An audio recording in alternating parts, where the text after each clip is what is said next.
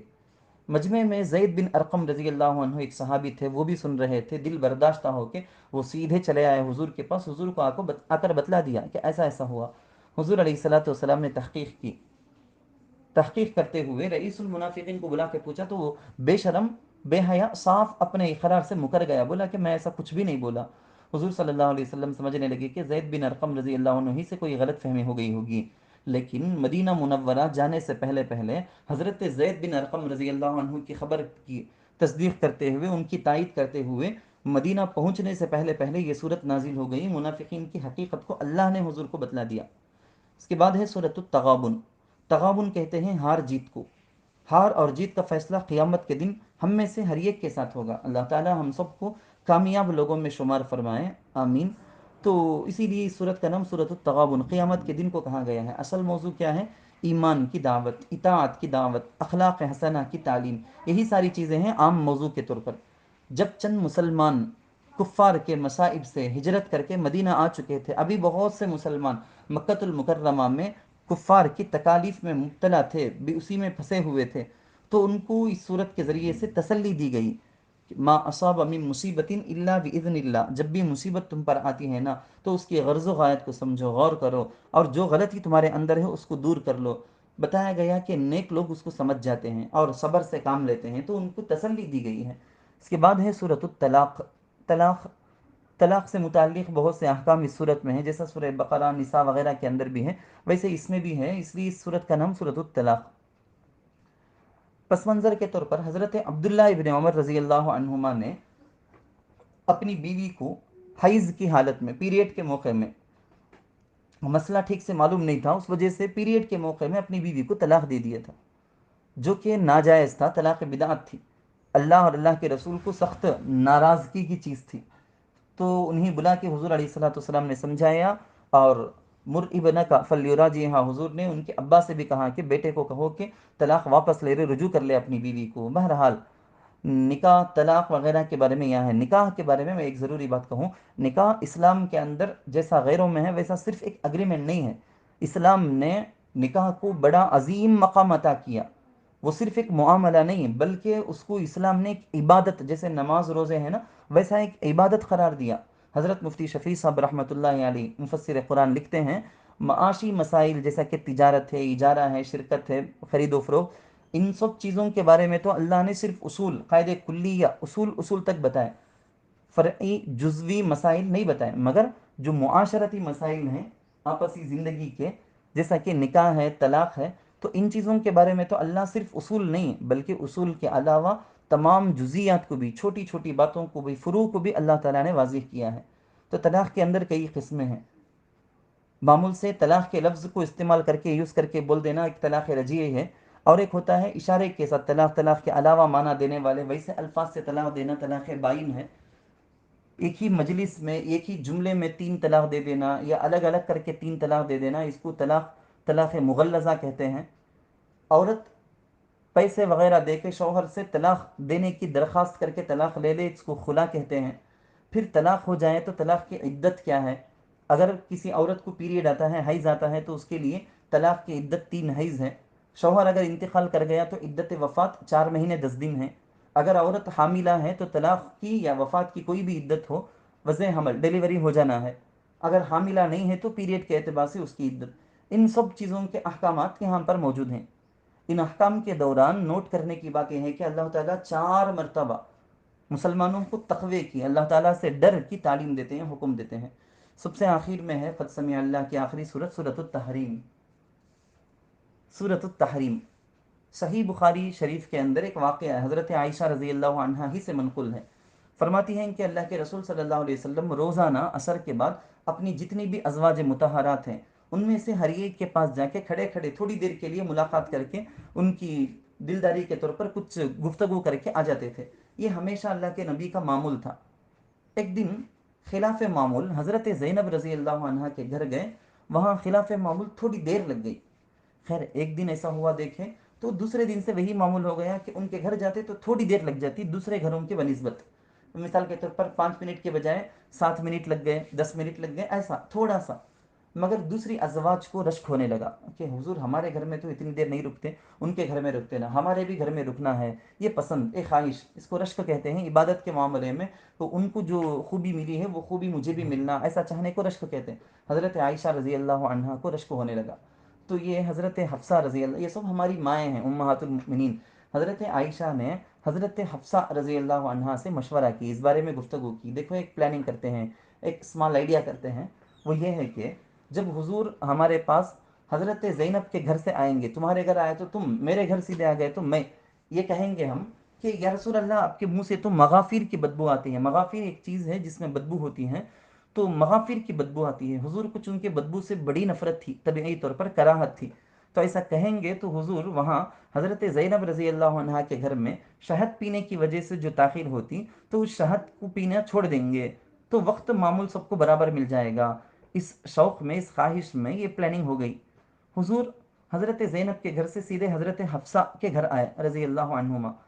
تو حضرت حفصہ نے حضرت عائشہ نے جو سبق سکھایا تھا اس کے مطابق کہا کہ یا رسول اللہ آپ کے منہ سے تو مغافیر کی بدبو آ رہی ہے۔ حضور نے کہا کہ ایسا نہیں ہو سکتا، میں نے تو شہد پیا ہے۔ تو کہا گیا حضور سے کہ یا رسول اللہ ہو سکتا ہے نا شہد کی مکھی مغافیر کے درخت پر بیٹھ کر وہاں سے کچھ رس چوس لی ہو اس نے۔ حضور علیہ الصلوۃ والسلام قسم کھا بیٹھے کہ اللہ کی قسم میں آئندہ کبھی شہد نہیں پیوں گا۔ حالانکہ ایک حلال چیز تھی شہد، اس کو اپنے اوپر حضور علیہ الصلوۃ والسلام نے اپنی بیوی کی خوشنودی کے لیے، بیویوں کی خوشنودی کے لیے حرام کر لیا۔ ساتھ ہی ساتھ حضور کو اس کا بھی خیال ہوا کہ اگر زینب کو پتہ چلے گا تو ان کا دل ٹوٹ جائے گا، تو ان کی دل شکنی نہ ہوئے، اس لیے حضرت حضور علیہ الصلوۃ والسلام نے حضرت حفصہ سے کہا کہ دیکھو میں جو قسم کھا لیا ہوں یہ بات کسی کو بھی نہیں بتانا، کسی کو بھی معلوم نہیں ہونا۔ لیکن چونکہ پہلے سے پلاننگ تھی تو حضرت حفصہ نے حضرت عائشہ سے جا کے کہا کہ پلاننگ سکسس، ہمارا جو آئیڈیا ہے، ہمارا جو ارادہ تھا وہ کامیاب ہوا۔ حضور اب آگے سے وہاں شہد پینے کے لیے نہیں رکیں گے۔ ہوا کیا، دوسری طرف وحی کے ذریعے سے اللہ کے نبی صلی اللہ علیہ وسلم کو اللہ نے بتا دیا کہ ایسا ایسا ہوا ہے۔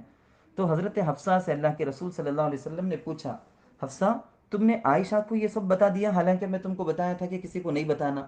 حضرت حفصہ تعجب کرنے لگی، ایسا کیسا ہو سکتا، کیسے معلوم ہو گیا حضور کو؟ تو انہوں نے تعجب سے پوچھا کہ یا رسول اللہ آپ کو کس نے بتلایا؟ اللہ کے نبی صلی اللہ علیہ وسلم نے کہا کہ اللہ نے مجھے خبر دی ہے وحی کے ذریعے سے۔ یا ایھا النبی لم تحرم ما احل اللہ لک تبتغی مرضات ازواجک واللہ غفور الرحیم الی آخرہ۔ اس میں یہ سب باتیں ہیں اس کے اندر۔ سورت کے اخیر میں اللہ تعالیٰ نے 2 مثالیں دی ہیں۔ نمبر ایک، وہ کافرہ بیوی وائف جو صالح ایمان والے کے نکاح میں تھی، یعنی حضرت نوح علیہ السلام کی بیوی، اس سے پہلے بھی بتایا ہوں وما من دابہ کے اندر۔ نمبر دو مثال، بدترین کافر جو اللہ تعالیٰ کی دشمنی میں سرکشی میں اتر آنے والا فرعون، اس کی بیوی ایمان والی صالحہ، یعنی حضرت آسیہ۔ تو ان دو مثالوں کو دیکھ کے اللہ تعالیٰ نے یہ پیغام بھی دے دیا جو حضور علیہ السلام نے احادیث کے ذریعے سے بھی بتا دیا کہ من بطأ عملہ، ایک مرد ہو یا عورت ہو، اس کے اعمال خود خراب ہو، اس کے عقیدے، اس کی سوچ وچار خراب ہو، تو پھر حسب نسب میں کتنے اعلیٰ حسب نسب کا بھی، نبی کا بیٹا، نبی کی بیوی، نبی کے بھائی، ایسا کوئی بھی کتنا بڑا گہرا رشتہ بھی کیوں نہ ہو، اس کو اس کا حسب و نسب فائدہ نہیں پہنچائے گا جب تک کہ عقیدہ اور اعمال درست نہ ہو۔